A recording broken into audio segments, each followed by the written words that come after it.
Let me just quickly give you a list of 4 emotions that can change your life in one day. Emotions are powerful. Sometimes it doesn't take much to alter your whole life direction.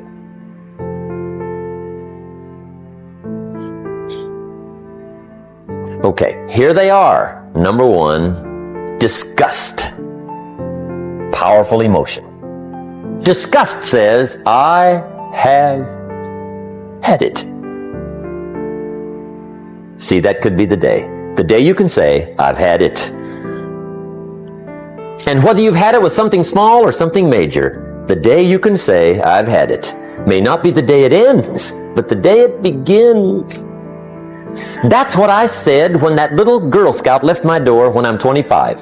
I give her the big lie, she leaves, I say, I don't want to live like this anymore. I've had it with lying and being broke. Powerful day. The man's finally had it with mediocrity. He's had it with being a loser. He's finally had it with those awful sick feelings inside, knowing his wife is at the grocery store looking at 2 cans of beans, one marked 37 cents, one marked 39 cents. And the guy sick inside knows his wife's going to buy the 37-cent can, and she doesn't even like the brand. Do you know why she's going to buy the 37-cent can? To save 2 cents. The guy sick inside finally says, I've had it. Being on my knees in the dust looking for pennies? We're not living like this anymore.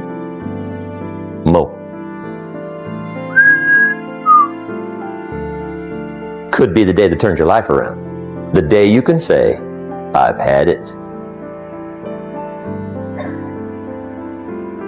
He walks into his closet and rips everything in it to shreds and says, I've worn this embarrassing stuff for the last time. And not only will I never wear it again, no one else will ever wear it again. Commit an act that says, I've had it. Powerful. Here's the next one. Decision.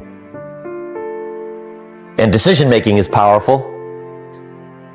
And it's emotional. That's those knots in the pit of your stomach, right? Waking up in the middle of the night in a cold sweat, trying to decide.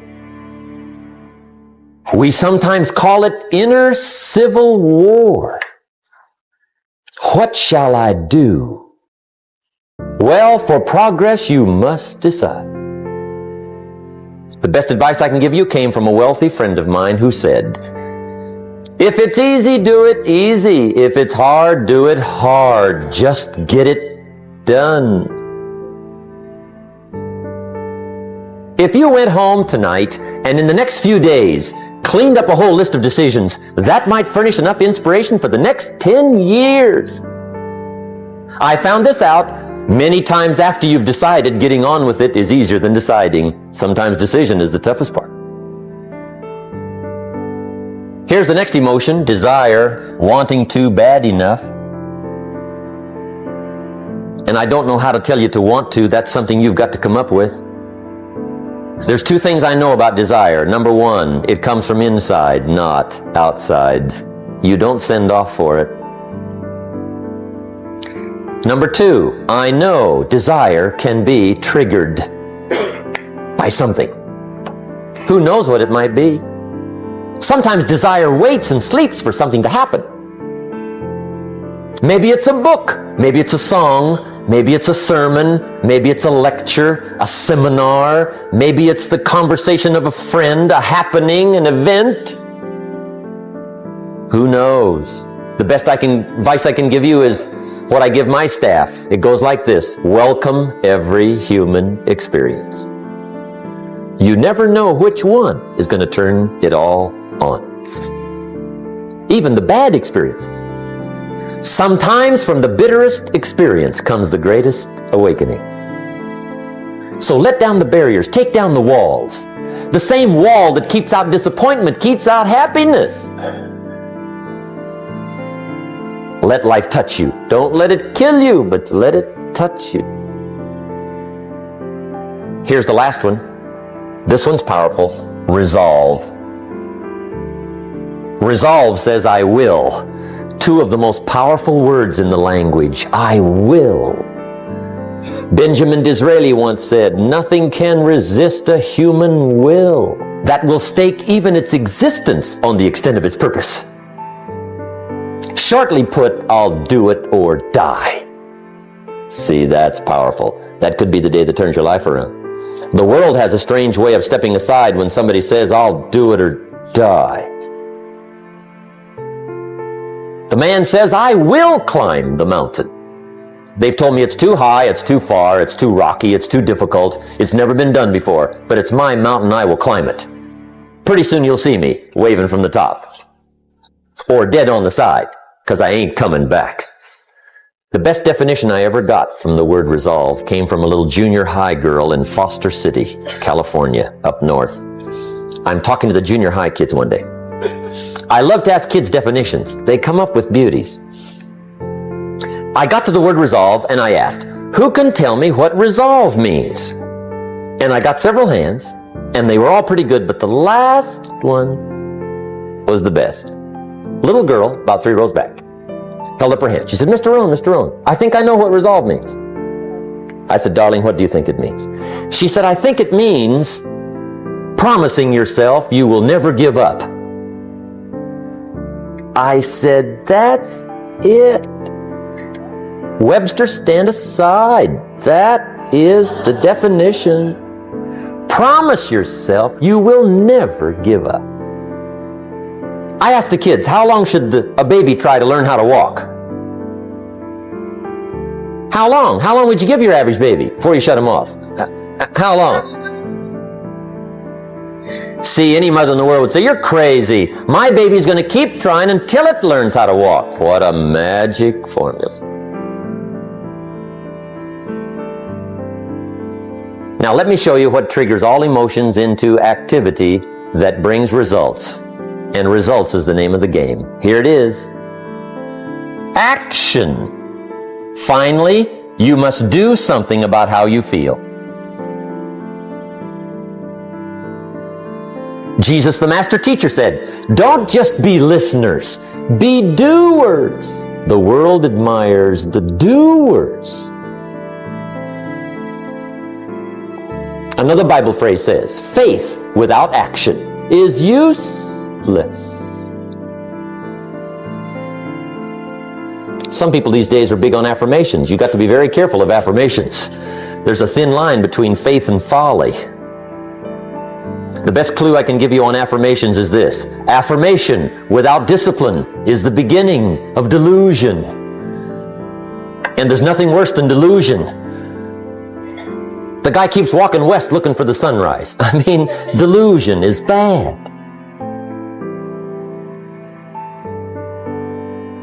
However, affirmation with discipline can bring the most spectacular results. When the Jewish people surveyed the Holocaust at the end of World War II, and for them it was a Holocaust, 39 million people lost their lives, World War II. 19 million were Russian. But compared to the population, it was not quite the Holocaust visited on the Jewish people. 6.5 million Jews perished World War II. 6.5 million. That was a Holocaust. After Hitler's final solution and the Nazi jackboots and Eichmann and Bormann had done their evil task, 6.5 million. When the Jewish people counted the dead, surveyed the Holocaust, and mourned the loss, those that survived together said, never again. That was the affirmation. Never again will we take our families, silently walk to the boxcars, and let them ship us through the night to Auschwitz. Never. Well, that's good to make an affirmation. But the next question is, what are you going to do to back up the affirmation? They said, well, number one, we'll build a nation. Then they said, we'll build an army. Wow. And a navy. My. And an air force. And we'll buy some bombs. My. And some bullets. Wow. We'll spend a big portion of the national treasure. We'll even spend some of Israel's finest lives. We mean it. Never again. That's called backing up affirmation with discipline. Does it work? Well, yes. They've been tested 4 times in war on their affirmation in the last 25 years. 4 times, major. The next to the last war was called the 6-Day War. As if to say, didn't we tell you? Never.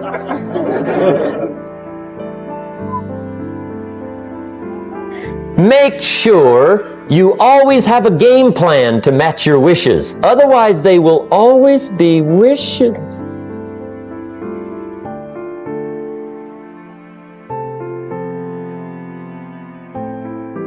The day that turns your life around. Let me give you 4 questions to take home when we're finished. These are called questions to ponder. And this wraps it up.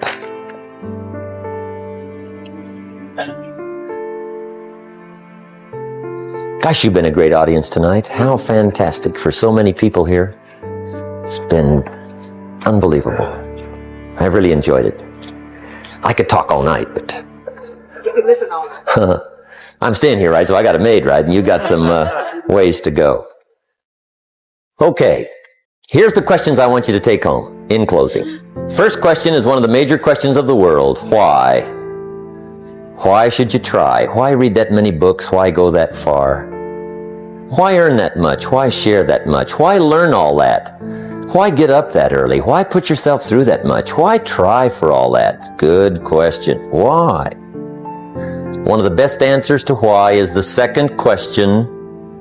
Why not? What else are you going to do with your life? Why not see how many books you can read, how far you can go, how much you can earn, how many friends you can make, how much personality you can develop, influence you can have, how many things you can accomplish, how far you can go and what you can see? Why not? You got to stay here till you go. Why not? The third question is, why not you? Why not you? Some people have done the most incredible things with limited start. Why not you? Some people have done so well, they get to go, they get to see it all, they get to do it. They get to be there. They get to have it, they get to enjoy it. Why not you? Why not you watching the morning mist rise over the mountains of Scotland? Exploring the mysteries of Spain, soaking up history in London. Why not you? You got to take a stroll through the Palace of Versailles. Why not you? You got to have lunch in one of those neat little sidewalk cafes in Paris.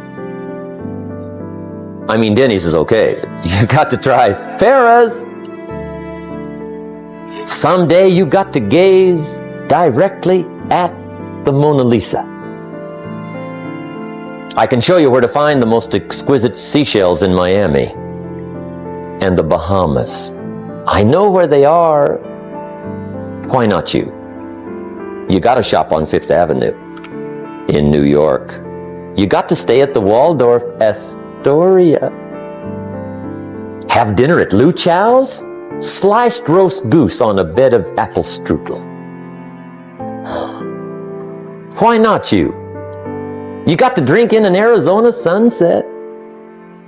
You got to see the world. You got to read the books. You've got to do the enterprises. You've got to be involved in commerce and love and travel and experiences. You got to do it all. Why not you? You've got to know the results that come from splendid discipline. There's nothing like a view from the top. And the last question is, why not now?